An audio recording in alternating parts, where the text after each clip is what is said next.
अस्सलाम वालेकुम जी, welcome back to my YouTube channel. तो आज की वीडियो में मैं एक कमेंट का रिप्लाई कर रहा हूँ। उसमें राना सोहेल जो हैं उन्होंने पूछा था कि ये जो घर पे फाइनेंशियल रिपोर्ट्स आती हैं जिन स्टॉक्स में हमने इन्वेस्ट किया हुआ होता है, तो उन रिपोर्ट्स का क्या करना होता है। तो असल में रिपोर्ट्स जो वो हैं कंपनीज उन्होंने अपने इन्वेस्टर्स को इन्फॉर्म रखने के लिए बेचनी होती है। उसमें उनके मैनेजमेंट के बारे में इंफॉर्मेशन होती है, फिर उनके फाइनेंशियल्स की इंफॉर्मेशन होती है, इसके अलावा उनके जो फ्यूचर प्लान्स और ये वो सब कुछ। तो इन शॉर्ट तो ये सब चीज़ें होती है। तो अभी इसको इन डिटेल देख लेते हैं और ये भी देख लेते हैं कि उसकी जो फाइनेंशियल इंफॉर्मेशन है उसमें क्या क्या होता है और उससे किस तरह आप फ़ायदा उठा सकते हैं। तो स्टेप बाय स्टेप देखते हैं। तो सबसे पहला जो उसके अंदर सेक्शन होता है वो कंपनी से रिलेटेड होता है। कंपनी की बेसिक इंफॉर्मेशन होती है उसके अंदर कंपनी के बोर्ड ऑफ डायरेक्टर्स, ये मोस्टली सारी रिपोर्ट्स में जो है वो शुरू में बोर्ड ऑफ डायरेक्टर्स का एक सेक्शन होता है। अच्छा, बोर्ड ऑफ डायरेक्टर्स में मेजर स्टेक होल्डर्स वगैरह होते हैं कंपनी के, जो मेजर शेयर होल्डर्स होते हैं। इसके अलावा जो कंपनी के कुछ टॉप एग्जेक्टिव्स वगैरह होते हैं वो भी बोर्ड का हिस्सा होते हैं। तो उन सब की डिटेल होती है। उसके बाद फिर कंपनी की प्रोडक्ट्स और सर्विसेज, अगर सर्विस बेस्ड कंपनी है तो फिर उसकी सर्विसेज वगैरह की डिटेल्स होती है। प्रोडक्ट का पूरा लाइन अप और उसकी डिटेल्स होती हैं। फिर कंपनी के फ्यूचर गोल्स और उनकी वैल्यूज़ वगैरह, इसके बारे में कुछ वो इंफॉर्मेशन दे सकते हैं। फिर एम्प्लॉयज़ की एम्पावरमेंट के लिए वो क्या करना चाहते हैं, क्या कर रहे हैं, ये वो इस तरह की सारी डिटेल्स जो कंपनी की मेन बेसिक डिटेल्स होती है ना, वो होती हैं इस सेक्शन में। उसके बाद फाइनेंशियल्स का सेक्शन आ जाता है। ये सबसे इम्पोर्टेंट सेक्शन होता है और मेरे ख्याल है एक इन्वेस्टर के लिए सबसे इम्पोर्टेंट यही होता है। तो उसमें सबसे पहले तो कुछ कंपनीज ने अलग जो जितने भी शेयर्स वगैरह हैं उनके फ्लोटिंग शेयर्स और जो मेजर शेयर होल्डर्स के पास शेयर्स हैं और पूरी शेयर्स के नंबर्स ऑफ डिटेल्स, कितने फ्री फ्लोटिंग है, कितने जो है वो प्राइवेट शेयर होल्डर्स वगैरह के पास हैं, तो वो डिटेल होती है। और फिर रेवेन्यूज़ वगैरह की होती है, फिर प्रॉफिट्स, अर्निंग्स। कुछ कंपनीज की जो रिपोर्ट्स होती हैं उसमें प्रॉपर उन्होंने अर्निंग पर शेयर और इस तरह करके स्पेल आउट करके बताया हुआ होता है। लेकिन कुछ ने अगट्ठी सारी इन्फॉर्मेशन दी होती है और वो जो पढ़ने वाला है वो खुद उसने डिवाइड वगैरह करके अर्निंग पर शेयर सारा कुछ कैलकुलेट करना होता है। इस फाइनेंशियल्स के सेक्शन में काफ़ी इंफॉर्मेशन होती है। कंपनी के जितने भी डेब्ट्स होते हैं उसमें लॉन्ग टर्म डेब्ट्स हैं, शॉर्ट टर्म डेब्ट्स हैं, फिर कंपनी के डिपॉजिट्स जितने भी होते हैं, इधर उधर कैश डिपॉजिट्स जो हैं उनकी डिटेल स्पेल आउट करके उन्होंने प्रॉपर बताई होती है। फलां बैंक के पास हमारा एक अकाउंट है, उसमें इतने पड़े हुए हैं, फिर उसके बाद दूसरे अकाउंट में इतने पड़े हुए हैं। फिर उसमें उन्होंने ये भी बताया होता है कि लॉन्ग टर्म डिपॉजिट में कितने पड़े हुए हैं, शॉर्ट टर्म में कितने पड़े हुए हैं, कितनों को हमने फिक्स्ड डिपॉजिट करवाया हुआ है जिस पे इतने अरसे बाद इतना रिटर्न वगैरह आएगा। उस तरह की फाइनेंशियल्स की रिपोर्ट्स होती है। लेकिन इसमें जो सबसे इम्पोर्टेंट किसी भी इन्वेस्टर के लिए इंफॉर्मेशन होती है उसमें जो सेल्स है, प्रोडक्ट्स है तो उसकी सेल्स, या सर्विसेज हैं तो कितनी jobs completed in a year, और फिर उस पे उनको रेवेन्यू कितना हुआ है, उस रेवेन्यू में फिर उनका प्रॉफिट कितना है, और फिर वही प्रॉफिट को डिवाइड करके अर्निंग पर शेयर कितनी है। इस तरह की डिटेल सबसे इम्पोर्टेंट होती है फाइनेंशियल्स में। तो ये सबसे ज़्यादा जो है ना वो है। लेकिन कंपनी ने अपनी हर चीज़ ना, एसेट्स की डिटेल्स वगैरह भी डाली होती हैं इस रिपोर्ट में। उसके अलावा जो एम्प्लॉयज़ को बेनिफिट्स वगैरह देते हैं, एम्प्लॉयज़ के बेनिफिट्स फंड्स की डिटेल्स, वो भी जो उनके पास अमाउंट पेएबल पड़ी हुई है उस सब की डिटेल होती है। पेंशन जो पेएबल या उसके फंड में जितनी अमाउंट पड़ी हुई है उसकी डिटेल होती है। फिर बाकी किसी तरह के मेडिकल बेनिफिट्स हैं उसकी डिटेल्स होती है। शुरू से लेके एंड तक जो फाइनेंशियल इंफॉर्मेशन होती है ना वो सारी इसके अंदर होती है, और वो ये सबसे ज़्यादा इम्पोर्टेंट सेक्शन होता है किसी भी इन्वेस्टर के लिए। ये तो हो गया फर्स्ट कंपनी इन्फॉर्मेशन, वो उसके लिए आप उसको देख सकते हैं। उसके अलावा फिर ये फाइनेंशियल इंफॉर्मेशन, तीसरी चीज़ जो है वो आप इसी फाइनेंशियल इंफॉर्मेशन को पुरानी पिछले साल की रिपोर्ट से जो है वो कंपेयर कर सकते हैं। मसलन 2022 की रिपोर्ट आप देख रहे हैं फाइनेंशियल ईयर की, तो उसको 2021 2020 उनसे करके कंपेयर, तो वो आप ये देख सकते हैं कि इस कंपनी का प्रॉफिट ओवर द ईयर्स बढ़ा है या नहीं। उसमें इंपॉर्टेंट अर्निंग पर शेयर या प्रॉफिट पर शेयर जो है वो स्पेशली बढ़ रहा है या कम हो रहा है।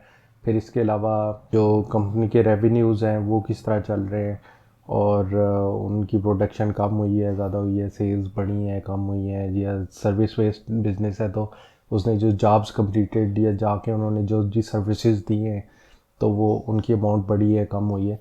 तो ये बड़ा इंपॉर्टेंट सेक्शन होता है। इसकी बेस पे आप फिर अगर मसलन एक कंपनी है उसके जो है वो कम हुई जा रही है अर्निंग पर शेयर वगैरह और ये वो, तो आप ये भी दे सकते हैं कि उस इंडस्ट्री में और कौन सी कंपनीज हैं, और अगर किसी का ग्राफ उससे अपोजिट जा रहा है तो आप आहिस्ता आहिस्ता इससे एग्ज़िट करके कुछ उसमें भी अपनी इन्वेस्टमेंट ट्रांसफ़र कर सकते हैं। तो ये बड़ी इंपॉर्टेंट सेक्शन होता है। इसकी बेस पे आप ये डिसीजन कर सकते हैं कि मेरी जो इन्वेस्टमेंट है जितनी मैंने की हुई है उसी को होल्ड करना है, इसमें डबल डाउन करना है, या फिर उसको आहिस्ता आहिस्ता इससे मैंने निकलना है। कुछ कंपनीज इस तरह की होती हैं, मैंने ओवर द ईयर्स देखा है कि वो उनका ग्राफ बस नीचे से नीचे से नीचे स्लोली जा रहा होता है। वो बस उसके मैनेजमेंट इस तरह की होती है कि बस वो देख भी रहे होते हैं कि आहिस्ता आहिस्ता वो कंपनी डिक्लाइन की तरफ जा रही है, लेकिन कोई इस तरह का बड़ा स्टेप नहीं लेते, या शायद उनके पास कोई और ऑप्शन ना होता हो। वो Aahista Aahista over the years, even 5-10 years, Aahista Aahista decline की तरफ जा रहा होता है उनका प्रॉफिट, और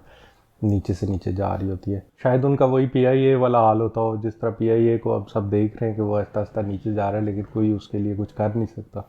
तो शायद इन पब्लिक लिस्टेड कंपनीज के साथ भी इस तरह होता हो। अच्छा, इसके अलावा जो इन रिपोर्ट्स में देखनी होती है चीज़, उसमें आपको ये पता लग सकता है कि इस कंपनी के फ्यूचर प्लान्स वगैरह कौन से हैं, क्या ये फ्यूचर में कौन से नए प्रोजेक्ट स्टार्ट कर रहे हैं, ये इन्होंने कौन सी एक्सपेंशन के बारे में, अगर उनके सीईओ के मैसेज में या किसी ऑफिशियल ने कुछ एक्सपेंशन के बारे में बताया हुआ है, तो उससे आप प्रिडिक्ट कर सकते हैं कि फ्यूचर में ये जो कंपनी रिस्क लेने जा रही है कोई बड़ा, उससे इसको नुकसान हो सकता है, या फिर कोई एक्सपेंशन कर रही है तो उससे फ़ायदा हो सकता है। तो उसकी बेस पे भी आप अपने फाइनेंशियल डिसीजंस ले सकते हैं कि आप इसमें डबल डाउन करेंगे या अपनी होल्डिंग को रखेंगे, या फिर आहिस्ता आहिस्ता थोड़ा सा एग्जिट भी करेंगे, आप इतना रिस्क नहीं लेना चाह रहे अगर तो। अच्छा, जो फिफ्थ चीज़ है वो इस रिपोर्ट में एग्जीक्यूटिव्स जो भी हैं कंपनी के, जो टॉप ऑफिशियल्स हैं, जैसे सीईओ हो गया, चीफ एग्जीक्यूटिव ऑफिसर, या CFO, chief financial officer, CTO वगैरह भी हो सकता है अगर वो टेक्नोलॉजी से रिलेटेड कंपनी है, चीफ टेक्नोलॉजी ऑफिसर, या इस तरह के जो भी एग्जीक्यूटिव पोस्ट हैं, तो उन पे जो लोग बैठे हुए हैं उनकी डिटेल्स होती है। तो वो ओवर द ईयर्स आप ट्रैक कर सकते हैं कि उसमें अगर कोई चेंज आई है, कोई एक ऐसा बंदा है जो बहुत इंडस्ट्री में विजनरी जानना जाता है और उसको कि इस कंपनी से जो है वो छोड़ के किसी और के पास चला गया है, किसी और कंपनी ने उसको हायर कर लिया है, तो वो एक ख़तरनाक इंडिकेटर हो सकता है, स्पेशली वो अगर की पोजीशन पे है, सीईओ वगैरह पे, या इवन जो दूसरी टॉप पोजीशंस होती हैं, या फिर इस कंपनी ने अगर किसी और इस तरह के बंदे को हायर कर लिया और वो आपको पता है कि वो एक विजनरी है, वो कंपनी को अच्छी डायरेक्शन में लेके जाएगा, तो उसकी बेस पे भी आप अपने फाइनेंशियल डिसीजंस वगैरह कर सकते हैं। अच्छा, जो छठी चीज़ है, इन रिपोर्ट्स में अक्सर जो है वो सीईओ की तरफ से मैसेज होता है, फिर जो और की पोजीशंस है उनकी तरफ से मैसेज होता है, उनकी थाट्स वगैरह होते हैं कंपनी के बारे में, और कंपनी को वो किस साइड पे लेके जा रहे हैं, आगे उनके क्या प्लान्स हैं, और उन्होंने पीछे जो कोई अगर कंपनी किसी ट्रबल से निकली है या क्या चीज़, तो वो भी बड़े इंपॉर्टेंट होते हैं। उन सब में कोई की इन्फॉर्मेशन इस तरह की आपको मिल सकती है जिसकी बेस पे आप फिर अपने फ्यूचर के डिसीजंस कर सकते हैं। तो वो उसको रीड करना भी अच्छा होता है। और वैसे भी अगर आप एक कंपनी में लॉन्ग टर्म के लिए इन्वेस्टेड है, तो लॉन्ग टर्म में कंपनी के जो ये फंडामेंटल्स ही हैं यही मैटर करते हैं। उनका जो वक्ती तौर पे ग्राफ ऊपर नीचे जाना, वो इतना मैटर नहीं करता। तो इन चीज़ों को देख के आप जो है वो डिसीजंस कर सकते हैं अपने। अच्छा, लास्टली जो है वो कंपनीज इस तरह की रिपोर्ट्स में काफ़ी इंडस्ट्री से रिलेटेड भी इंफॉर्मेशन जो है वो रिवील करती है, और वो अपने थाट्स वगैरह उसमें उनके होते हैं कि इंडस्ट्री में ये चीज़ चल रही है, अब हम ये वाले प्रोजेक्ट्स करेंगे, इस चीज़ पर रिसर्च हो रही है। तो स्पेशली अगर कंपनी आपकी अपनी एक्सपर्टीज़ जिस फील्ड में है उससे रिलेटेड है और उसमें आपने इन्वेस्ट भी किया हुआ है, तो वो आपकी अपनी एक एजुकेशनल ग्रोथ लर्निंग वगैरह के लिए भी बहुत अच्छा है इन रिपोर्ट्स को पढ़ना। इससे आपको इंडस्ट्री की वो जो की चीज़ें हैं, उसमें जो प्रोजेक्ट्स हैं, जो नए ट्रेंड्स हैं, जो नई रिसर्च हो रही है, जिस साइड पे पैसा स्पेंड हो रहा है, उन सब को भी अंडरस्टैंड करने में आसानी होगी। उसी बेस पे आप दूसरी कंपनीज़ को भी देख सकते हैं कि मसलन एक ख़ास तरह की रिसर्च में ये कंपनी इन्वेस्ट कर रही है और कोई और भी कंपनी उस तरह की उसमें इन्वेस्ट कर रही है, देयर इज़ अ चांस कि अगर इसके साथ वो भी अच्छी ग्रो करे तो आप उसमें भी इन्वेस्ट करने का सोच सकते हैं। और इवन ये भी देख सकते हैं कि ये रिसर्च एंड डेवलपमेंट में कितना इन्वेस्ट कर रहे हैं। अगर नहीं कर रहे हैं और कोई और इंडस्ट्री में कर रहा है तो फिर अगेन इसकी बेस पे फाइनेंशियल डिसीजंस हो सकते हैं कि आपने होल्ड करना है, डबल डाउन करना है या फिर एग्जिट करना है। तो असल में मकसद तो इस वीडियो का ये था कि वो आंसर करूँ मैं वो जो क्वेश्चन था, और दूसरा थोड़ी सी मैंने और एक्स्ट्रा इन्फॉर्मेशन इसमें दे दी है उन लोगों के लिए जो नहीं जानते कि इन रिपोर्ट्स वगैरह का क्या फ़ायदा होता है। इनको वैसे भी मतलब ओपन करके पढ़ लेना चाहिए। अगर आपने स्पेशली इन्वेस्ट किया हुआ है, आपको न्यू इन्फॉर्मेशन ही मिलती है, कंपनी मैनेजमेंट के बारे में इन्फॉर्मेशन मिल जाएगी, फिर आपकी अपनी लर्निंग के लिए अच्छा है। दूसरा, आपको उस कंपनी के फाइनेंशियल्स वगैरह के बारे में पता चल जाएगा। ये वैसे तो कहने को शुरू में न्यू इन्वेस्टर्स के लिए बड़ी बड़ी चीज़ें लगती हैं, लेकिन जब आप थोड़ा सा इंटरेस्ट लेना शुरू करते हैं तो इसको कंपेयर करना पिछले उसके साथ कोई इतनी बड़ी चीज़ नहीं होती। मसलन एक अर्निंग पर शेयर वगैरह, तो ये बड़ी सिंपल से स्टैटिस्टिक्स हैं कि अगर एक साल में अर्निंग कम हो रही है कंपनी की और अगले साल में थोड़ी सी बढ़ गई है अर्निंग पर शेयर्स बढ़ गई है, तो डेफिनेटली कंपनी की जो ग्रोथ है, जो उसकी ट्रेजेक्ट्री है, वो अपवर्ड्स जा रही है। ये बड़ा इम्पोर्टेंट है कि आप इस तरह के जो स्टैट्स हैं उन पर नज़र रखें। अच्छा, ये रिपोर्ट्स ना सिर्फ आपके घर आती हैं, बल्कि आप इसको इंटरनेट पे जो भी कंपनी में आपने इन्वेस्ट किया हुआ है उसकी वेबसाइट पे जाएं और उसमें एक इन्वेस्टर रिलेशंस का या इन्वेस्टर इंफॉर्मेशन का या कोई भी इन्वेस्टर के नाम से ज़रूर मेन्यू वगैरह रखा होता है जितनी भी ये पब्लिक लिस्टेड कंपनीज होती हैं स्टॉक एक्सचेंज पे जो होती हैं।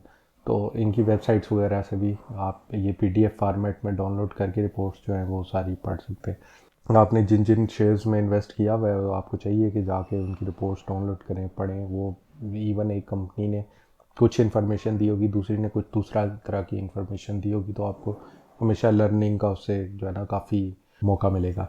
तो आज के लिए इतना ही। मैं कोशिश करूँगा इस तरह की और इससे भी ज़्यादा इंफॉर्मेटिव वीडियोस मैं आपके लिए जो कि आपको डायरेक्टली फ़ायदा पहुँचा सके फाइनेंशियल लिहाज से, इन्वेस्टमेंट के लिहाज से, या फिर स्टॉक एक्सचेंज की डिटेल्स वगैरह और इस तरह की चीज़ें मैं लेके आता रहूँ। डू सब्सक्राइब दिस चैनल और हिट द बेल बटन ताकि आपको नोटिफिकेशन टाइमली आ जाए।